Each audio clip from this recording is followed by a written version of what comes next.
3 মাস আগে যে পরিকল্পনা দেওয়া হয়েছিল তার অগ্রগতি কতটুকু হয়েছে প্রধানমন্ত্রী পক্ষ থেকে পরিষ্কার করতে হবে। এই সংকট সমাধানের লক্ষ্যে বিরোধী দলীয় নেতার পক্ষ থেকে যে জরুরি অধিবেশন আহ্বানের দাবি জানানো হলো তারও এখনো কোনো আশানুরূপ সাড়া পাওয়া যায়নি। আমাদের প্রথম কথা, আমাদের পরিকল্পনা নতুন নয়। প্রায় 3 মাস ধরে সরকারের কাছেই আছে। মাননীয় প্রধানমন্ত্রী বিরোধী দলকে পরিকল্পনা নিয়ে জনগণের সামনে আসতে বলেছিলেন। আমরা বিনয়ের সঙ্গে স্মরণ করে দিতে চাই, জ্বালানি সংকট মোকাবেলায় জাতীয় সংসদে গঠিত বিশেষ কমিটিতে বিরোধী দলের সদস্যরা 21শে মে 2026 তারিখেই লিখিতভাবে 10 দফা সুপারিশ জমা দিয়েছিলেন। সরকারি ও বিরোধী দলের 5 জন করে সদস্য নিয়ে ওই বিশেষ কমিটি গঠন করা হয়েছিল। 7 জুন সেই প্রতিবেদন জাতীয় সংসদে উপস্থাপিত হয়েছিল।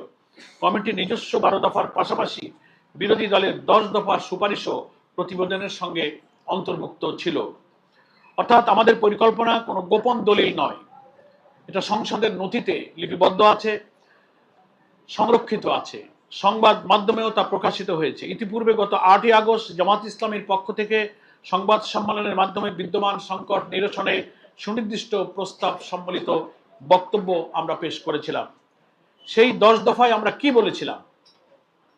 আমরা বলেছিলাম দেশীয় গ্যাস উৎপাদন বাড়াতে হবে, দ্রুত ফলদায়ক কূপগুলোতে ওয়ার্ক ওভার করতে হবে, ভোলা, জামালপুর, জকিগঞ্জের গ্যাস অবকাঠামো উন্নত করতে হবে, স্থল ও সমুদ্রভাগে নতুন অনুসন্ধান বাড়াতে হবে, বাপেক্সের সক্ষমতা শক্তিশালী করতে হবে।